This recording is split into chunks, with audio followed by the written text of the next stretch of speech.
Right. So I thought I'd do another vlog. First one for a fair while. About the Rat and the Maze project.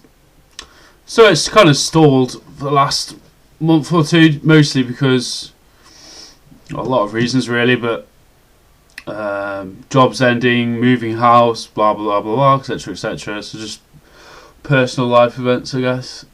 But I've had some more ideas with regards to the gameplay mechanics of the Rat and a Maze game, which just have to think about actual ways of implementing them. But I'll explain some of those, talk about some of those ideas I've had now in terms of improving, or what the gameplay dynamic would actually involve, because it doesn't really have any intrinsic kind of gameplay dynamic at the minute. So, and then also I need to really dive into doing some of the scripting tutorials, I guess, as well, just to get the basic mechanic controlling movement and things like this working. So I had a chat with one of the guys who's on the project called Ryan the other day. We had to come up with a few ideas, so I'll talk about a few of those. Came up with the idea that perhaps instead of making this like a basic game where you have to just avoid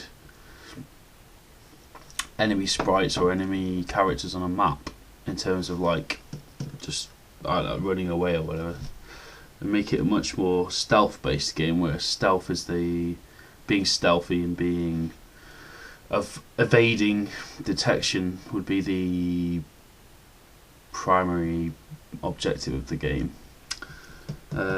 So that would involves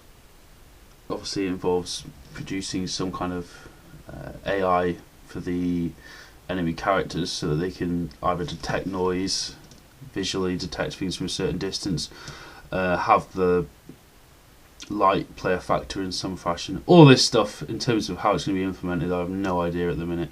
But obviously it's just the idea generation stage. I'm still thinking of having this as a first person game, because that would be it's just the preference for the game. I think it would suit, if it's going to be this kind of stealth game as well, I think it might suit it as well, because then it makes, I don't know, I've always preferred first person games to third person. I don't really, so that's a personal choice, but also yeah, I don't know.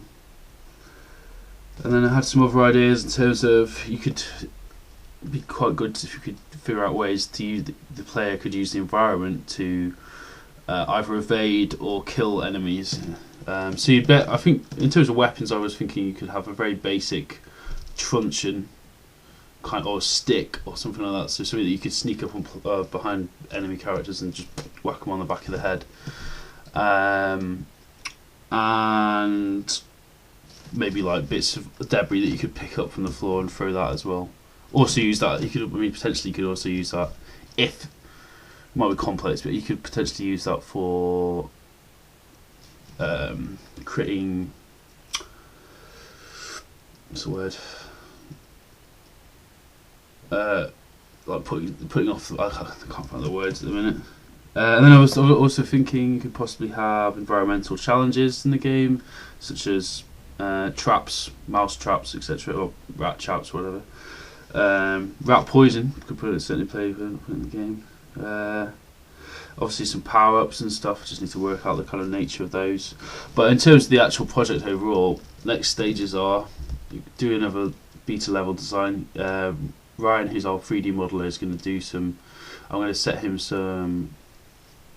Come up with a list of objects to make, and he's going to be making those in objects, modelling those. Obviously I need to do some more texture design, but primarily the primary objective for now is still, because obviously I left this project for 2 months, is still getting some of the scripting done so that the character class is working and collision detection. And once that's working, that's kind of a start, and then all the other complex stuff, which is going to come later on, can come later on really. So that's just my short vlog for now.